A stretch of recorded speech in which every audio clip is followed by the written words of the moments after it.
In a world where it seems that we're always preparing for the worst, it seems we've forgotten how to act when good things happen. The Best Case Scenario Handbook is a parody that'll tell you everything you need to know about handling all the good things in life, from how to cope with a polite teenager, something I've never done with, to surviving on a desert island with J-Lo. Its author is John Tierney. John, good to see you. Thank you. Now, we all know about the Worst Case Scenario Handbooks. What made you decide to do this parody? It's an affectionate parody because we're so surrounded by bad news and we spend so much time preparing for the worst that we're not ready when good stuff happens. Now, have you had any of these things happen to you? They've all been field tested. And, you know, some of them have happened to me, like, you know, what to do when someone you want to dumps you first. Ah, okay, so we'll get to that in a second. Okay. For the one that we're all interested in is, how do you react to a broken ATM that keeps spitting cash out? Okay, well, don't pick up the cash right away because there's a security camera. Right. So take out your cell phone and pretend you're a good citizen about to report this to the bank. Then suddenly freeze, throw up your hands, and gaze in terror beyond the camera as if there's a guy with a gun there. So you pretend there's a robber. Exactly, and then you nod obediently, you pick up the cash, you bring it over to this imaginary guy beyond the camera, and then at that point there's a diagram in the book showing you how to turn your sweater or your jacket into a handy That's money right. bag. In fact, we've got that, a sweater. You can take your sweater and actually turn it into a money bag. You can cinch the neckband. You lay your sweater out, you fold it over, and then you walk out. Works every time. And you've tested this. Absolutely.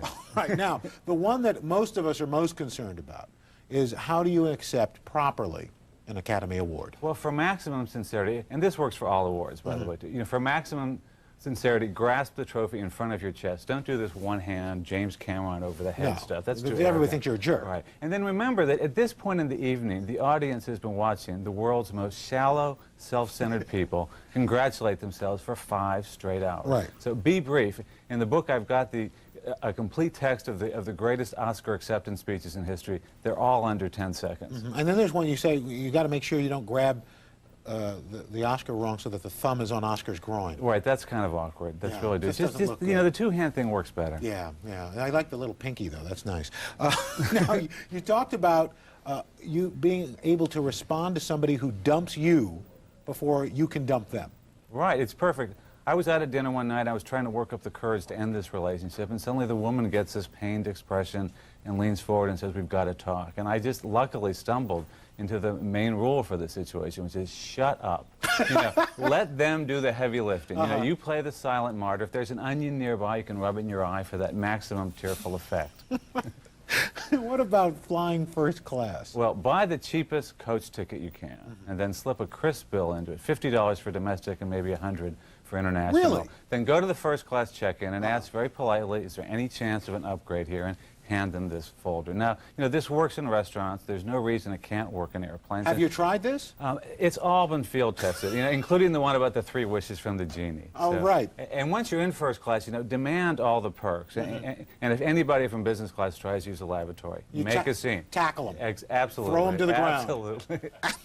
Now, okay, you're at a desert island, some undiscovered exotic locale, and you turns out J-Lo is there as well. And there's also advice for what to do for a woman with Russell Crowe. Okay. But the main thing here is, with J-Lo, don't mention her hair at the Oscars. No. That's a bad start. Yeah. And don't mention Ben Affleck. And basically pretend that you don't know who she is, because she's used to this 24/7 adulation. And so she'll be so intrigued by someone who doesn't know her, wait for her to make the first move. Now, what about Russell Crowe? Well, it's the same thing. Pretend that you've never seen him. And if he starts talking about Gladiator and this, talk about the really useful men in ancient Rome who built houses and aqueducts and things. And don't have sex with him until he builds you a palace. Okay, there you go. Now, what about, it's time to, you've shuffled off this mortal coil. You're at the pearly gates. How do you guarantee you get in? Well, you know, when you meet St. Peter, be polite but not obsequious. It's okay to pay him some, you know, small compliments like, "Hey, have you lost weight?" But don't go overboard and say, "St. Peter, you were always my favorite apostle." Yeah. And, you know, keep your answers short. You know, when discussing your sins, you know, the mantra is, don't ask, don't tell, and don't try to pad your resume.